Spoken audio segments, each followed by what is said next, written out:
I'm really hoping to make it kind of, I guess, a short, sweet, hopefully to the point kind of call, but also just asking you all to kind of open up your brains as I kind of go through this, because I'm a deep thinker, but on the surface, I reveal myself as a very like to the point, this is what it is. But in my mind, I'm a deep thinker, and that can hurt me, but it also can help me, right? We have to decide which side of the spectrum that we're on in that regard. So if you don't have a pen and paper, I would definitely suggest grabbing a pen and paper. Hopefully there's a ton of value that's going to be added through this call. So going into 2023 strong, you know, if you can tell me what you want, I can tell you how to get there. I was listening to a Dale Carnegie audio the other day, and opening with that in the audio, I continued to listen, right? Because it's like, okay, well, tell me how to get there then, Dale, right? However, my point really being is when you decide you're going to do something, like you have to actually decide. So if you tell me what you want, I can tell you how to get there, but under two circumstances, right? So the failure to understand either one of these two circumstances is fatal, as he would call it. Make a decision about what it is that you want enough to give it all of your attention and to clearly define it. What exactly is it that you want? Because we can say, I want to be a Hall of Fame producer. I want to have a group that's writing, that's helping 10,000 families a month. It can be whatever you want it to be, but if it's not clearly defined, it's going to make that much harder for us to get there, right? And the second thing, which I thought was really interesting and is really important for us to all remember, is fully understanding that we have the ability to achieve that goal, or we wouldn't have been able to create it in the first place, right? Like your mind can't create something that it doesn't believe that you can reach. So if your mind doesn't think you can get to Hall of Fame, you wouldn't have got that thought in the first place, right? So failure to understand those two factors is fatal, right? So tell me what you want.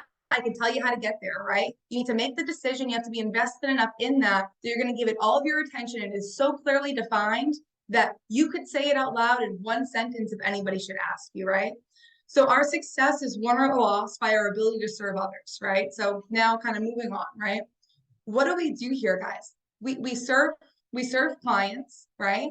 And we serve agents by helping them put them in a better situation, by walking them through scenarios, by doing different things like that. That's service, right? So if we don't recognize almost that 5% versus the 95%. And now I used to be the person who was like, I really hate talking about like there's like 5% and 95 and like, why do we have to almost divide people, if you will? But here's the interesting thing, guys, is neither group is better, right? The bigger group just never seems to get the word, if you will, right? And what I mean by that is emotionally and intellectually, as individuals, we have control over our lives here on earth. We have to actually believe that. So what's the word? The word is emotionally and intellectually, we believe that we have control over our lives here on earth. Only about 5% of people actually figure that out. Guys, why can't you be the 5%? Why can't I be the 5%? We can be. It's all about deciding, right? So this is going to be a lot of mindset stuff. And to be really honest with you guys, a big reason I'm hitting on this with this particular group, I feel like if in 2022, if I dropped the ball in one arena, it was I stopped talking about self-development. I didn't bring it up often enough in terms of actual detail, because if there's one thing I would say like, oh, like I'm good at that, or I like to learn about it, it's how the mind works and why it works that way, right? And that's important for us to understand too, for what we're going through each and every day, right? So failure in most people is not caused by the lack of ability.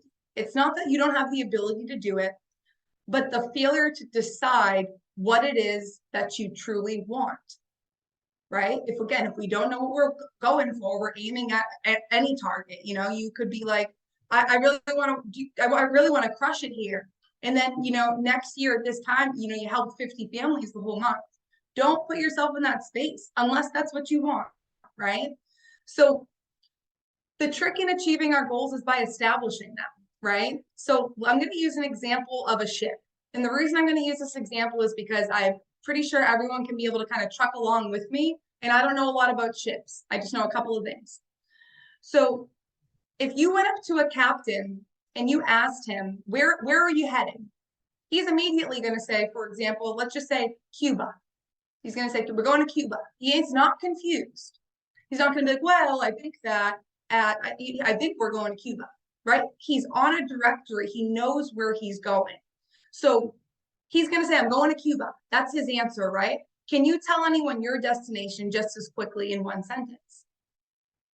That's a great question I've had to ask myself over the past couple of days, right? So like, we got to self-reflect here. So follow along with me with the ship. And if I lose you guys, please let me know. So can you tell anyone where your destination is in as quickly as 1 minute? Just as clear as a directive as I'm going to Cuba on the ship. And now the captain knows he can only arrive at one port at a time. He can't be in Cuba and in Spain at the same time. Well, like, you know, I don't, they might be in the same place, okay? Bear with me. But you guys know they can't be in two different places at the same time, right? That's impossible, right? So he's aware of that. Do you know that? Like, do you know that you can only arrive at one port at a time? It's impossible to arrive at two. That goes for us. I'm not saying you can't have small accomplishments throughout the day, but in terms of goals, guys, goals, like you need to be running towards a goal. That's kind of the point you're going to keep hearing here, right? So his destination, you know, going back to the captain of that ship, it's 99% of that trip. He cannot see it. He has no idea what it's going to look like. He can't see it. He just knows he's going north, for example. Okay. So now up until that 1% where he can start seeing the land, he can start seeing Cuba, right? Now he can finally see it. But 99% of the time, he couldn't see it, but he knew exactly where he was going, right? So one day he's going to find that destination. And when he finds that destination, it's been accomplished. He's now going to go to the next port, right? So he went to Cuba. Now maybe he's going to Spain. And he's gonna go to Barcelona and, you know, make a pit stop. But he knows he can only go to one port at a time, right? So by realizing he can only reach one port at a time, the owner of the ship can reach hundreds, thousands, millions of ports. But between the captain and the boat, they're gonna meet so many different ports in their lifetime that it's all accomplishments. So when we think about ourselves like that, it's what's the biggest thing that I need to focus on, which is going to go back to that first initial thing of making a decision of what is it that we want enough to give all of our attention to. And if we're not willing to do that, do we want it enough, right? Because it's not forever, guys. And then this also really just like, these are things mindset wise that stuck out to me. So we often will hear people say, especially in this industry, when we're talking about like, why did you get out of the industry? Or I mean, why'd you get into the industry? Or what brought you into the industry? Sometimes you'll hear people say things like security or lack of security or something with a sense of security that's tied to their job or to their financial security. We have to realize a job, a place, a thing isn't security, right? The only place that there's security is on the inside of you, right? You can't take that away from anybody.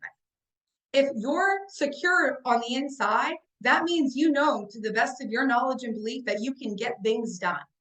You are not confused. On the inside, you know it's already done. You're just getting there. You're just driving the ship, right? You're just not all the way there yet. So security, it can't be defined on the outside. There's no job that's going to give security because guess what? You can always get fired. There's no business that's never ever that you can't come up with a scenario that it wouldn't work, right? There's no such thing as security outside of the thought and feeling of, I know that whatever it is I'm doing, my head is fully in the game. That's security, right? So you can't keep a good man down, right? Like you just can't. So the person who has that power, they have the power stick. Whatever they want to do, they're going to do with it. Whatever they don't want to do, they're not going to do with it. But at the end of the day, this man or woman that has the security up here, they have it. That's it. They're good. They're locked in. They're like, give me the keys. It's already done, right? So it comes from doing what we do surpassingly well, right? Now you might be sitting on this call and say, well, you know, I'm really not that good yet. Like, I'm still improving every day too, guys, right? Like Paul McLean's still improving, Sean Mike's still improving. We're all still improving every single day, but it's become a pro. Let's give it 3 steps, right? One, knowledge. Okay. A lot of you guys on here, you guys know in the beginning, I'm like, don't overwhelm yourself with 100 things about product knowledge. That's not what I'm talking about. Knowledge, learn everything we can about what we sell, meaning why do we sell life insurance, right? Like, how is this going to help people? Is it going to help their final expenses, mortgage? Be clear about that. Who do we sell it to, right? Most of us, are working with middle class, American families, blue collar working families, right? And then how to sell. You master those three things in this business, like check, right? And then the second thing is planning. So it's going to always go back to specific goals, right? Writing down the specific goals that you're working towards. So for example, if it's an income, you want to make X amount of income, write that down. It's important that you have that written down somewhere. So once you reach it, you're able, again, going back to the ship. He reached his first point, right? Boom, check. I already did that. What's next, right? And as soon as we're hitting that goal, guys, we're going on to the next goal, right? So we're continuously now, number 3 is going to be working. We're going to be working more than the average if we're going to get more than average results. And I'm going to say that again. We got to work more than average if we're going to get more than average results. I love all of you guys on this call, but some of us know that we could work a little bit more. And then some of us know that if we maybe took a couple hours like to decompress, we might also feel a lot better sitting within ourselves, right? So it goes both sides. So this is kind of interesting. And let me know again if this doesn't make sense, guys. So working more than the average to get more than average results, right? So to work, we need energy, right? And like energy is it's linked to desire, right? If there's no desire, there's no energy, right? I think about it like this. And Rami's on the call, and I love Rami's mom, right? So if I'm going, and I'm being serious, guys, if I'm going to meet up with Rami's mom for dinner, it's all in my head, it's already done. It's not like an optional thing that I might attend. I'm going, right? So if I'm going, I'm already going to be there, right? So I know I have to find the energy. It's not if I want to find the energy to get ready. I have to find the energy to get ready, right? So the desire for me to say I'm definitely going is going to meet with the energy, okay? But you're never going to find desire without energy. Once we have that as a crystal clear image, like that's it. So like energy is linked to desire. Unless we have a desire to do certain things, we're not going to do them. Like I have a desire to make sure that Rami's mom knows I love, care about her, and I love and care about her son. So I'm going to be there, right? As long as it's planned, right? And now my energy automatically, even if I just had I'm just getting out of the field and I just ran 12 appointments, whether they were good, bad, and different, I know I'm going home, getting in the shower, getting dressed, and going. My energy is here because I already made a commitment, right? So energy and desire. Think about your goals. Are they actually what you desire? Because the energy put behind them, is it showing that, right? Like, are you leaving a dial day in you barely dial? Did you take all day to dial? Did you dial all day, right? But when you have that crystal clear image of going from energy to desire, desire to action, energy to desire, desire to energy. And it's like they're going to always coincide. And now if your desire for a goal, so let's just say your energy is here and your desire is here, by default, your energy is going to go down. If your desire is here, your energy is going to go up. It's probably going to go higher because you're excited. You're driven towards something. If not, you're probably going to find yourself in a place of depression and you put yourself there, right? So without the energy, we can find ourselves in a place of depression because desire is not there. So guys, we have to get clear about what we actually want, right? And that can be difficult. So unpacking it, right? So solve the problem and do it by yourself. What I mean by that is I think it's important sometimes because we have so many different people's feedback, opinion, even if it's just on a podcast or something that's in our ear, that when we're self-reflecting, we don't necessarily properly self-reflect. We self-reflect with a friend, a family member, a neighbor, a cousin, an uncle, you're not self-reflecting if you're doing it with somebody else, right? Typically. So make sure you're self-reflecting, do it by yourself, right? Be the person that you'd like to be. What would that person have? What would they act like? What would they do now? Act the part of that person that you want to become and start acting like that person today. And that can change everything, guys. So clear mental image, and it will soon become a habit, and because of what you think becomes habit. If you think of yourself like A, B, C, D is where you want to be, that's exactly who you are. If you think about yourself like, I don't even know, I don't even really have a role and goal of the day today, that's who you're going to show up as. So which person are you showing up as, right? And the thing about the mind, so this is interesting too. So like the only thing that sets us apart as human beings from most other living, breathing animals, like for example, let's just use a pig. The only thing that sets us and a pig apart, which this is really hard for me to say, by the way. I did not want to use the pig example, but it hits the point, is that that as human beings, our defined minds represent our hopes and future. So whatever you have or haven't defined up here, it represents what you have for hope and future or what you don't have for hope and future. And the fact that we have a mind, and a pig, for example, does not have a mind the same way that it works for us, we have the ability to pretty much do anything and everything that we want. But for some reason, it's the last place that the average person is going to turn to for help is their mind. Because we always want to kind of bounce it off to somebody else, which, by the way, guys, is a great thing in this business. So if you're reaching out, please keep reaching out. We love you all. That's not what I'm saying. I'm more so saying sometimes you have to break these things apart by yourself to have an individual thought. You know, it's like when people say like, well, we feel like this. And we know that it's who's we? Is it me or is it we? Right? Because if it's me, Christina, and Heather Holcomb sitting in a room, it's me, Christina, and Heather Holcomb. If it's me sitting in a room, it's a me thought. I think a lot of us have to have more me thoughts, including myself, by the way. So the last place, I'm going to just repeat that one more time. The last place the average person will turn to for help is their mind. So think, guys, it's systematic thinking and studying. That's all your mind is, right? It's made up of exactly what you want it to be made up of.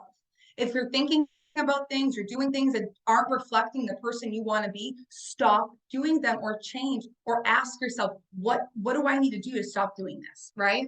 So a couple of things that really I hope you guys took away from this today is a couple of what I refer to as rules now, okay? There's going to be 5 of them. The first one is we become literally what we think about. So establish a worthwhile goal.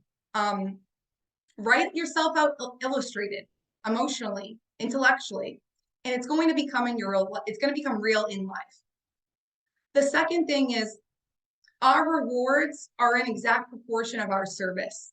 And I don't think that there's a better industry that could actually articulate that than the one that we're sitting in right now. Human to human, client to client, agent to agent, right? Become individuals. Realize our daily work contains more opportunity than we may think with somebody else in the room. The fourth one would be security. Security can only be on the inside. And the only security is doing what we do surpassingly well, right? That's how we feel that sense of security in our mind. When you know that you're doing whatever you want to be doing surpassingly well. And the fifth thing is you are now and you will become what you think about. So I don't think that I dropped any rocket science on here today, but really what I hope that you guys are able to implement is asking yourself some of these questions and also just thinking of like, where are my thought patterns? Do I need to change them? I know going from being in my 20s to thinking about being in my 30s has really been like a big eye opener. And some of you guys on here might be like, oh, that's cute. Like, you know what I mean? Like she's still in her 20s thinking about her 30s. But it's like, that's a big change, right? Like in your 30s, you're supposed to have it figured out, right? There's all these different things we can go off of. But what I realized in kind of doing that and almost beating myself up was like, is this the mind? Is this the thought process I should be working off of? And the answer was no. It doesn't matter how old I'm going to be. Like John Maxwell's like 98 years old and he's like still wrote a new book today. Like it doesn't matter. So couple things that I hope you guys can kind of audit, so to say, in your own lives today, right? In regards to this business. Now I'm going to tie it back to the business because it's all life, right? Everything I just went over is life. Like also applicable to the business and goals, but that's all life, right? So applicable to the business, audit your mindset, guys. You know, are you plugged in? Do you reach out for help? And when you reach out for help, do you apply the help? Or do you just kind of like reach out for help every day and just hope that the answer changes? Do you ask for feedback? I think that that's huge. Like, I appreciate feedback, any and all, especially when it's me. I appreciate it. You know why? Because that means the person's being really honest. Are you coachable? I wasn't always coachable, and it wasn't because I thought I was better than anybody. It was because I felt like I was bothering people. Become coachable. Become the person who's calling your mentor's phone. Hey, this just happened. Hey, what would you do in this situation? Hey, I have this idea. Like, become that person that's just rabid about what's next, right? Do you get on the dial team? Some of you guys might be like, oh my God, her and the dial team. Get on the dial team. You're already dialing, right? Like, why are you not on it? You're already dialing, allegedly. You're allegedly already dialing. Get on the dial team, guys. Do you listen to weekly calls and trainings? Do you audit your surroundings? I think that that's huge, especially right now. Think, who are you listening to? Like outside of me right now, who are you listening to on a day-to-day basis? Who are those top 3 people? Audit your surroundings, right? Did you register for convention? If you didn't, why didn't you, right? And do you believe you can do it? I'm calling it because I can't define anybody's goal on here except for my own, right? Do you believe that you can do it? Because every single person on this call, as I look through the names, I've had a conversation with every single one of you guys at one point or another. And I absolutely know that every single person on this call is capable of not only being a top producer, like helping 30, 40, 50, 100 families a month, but they're capable of helping other people do the same exact thing if that's what they want to do.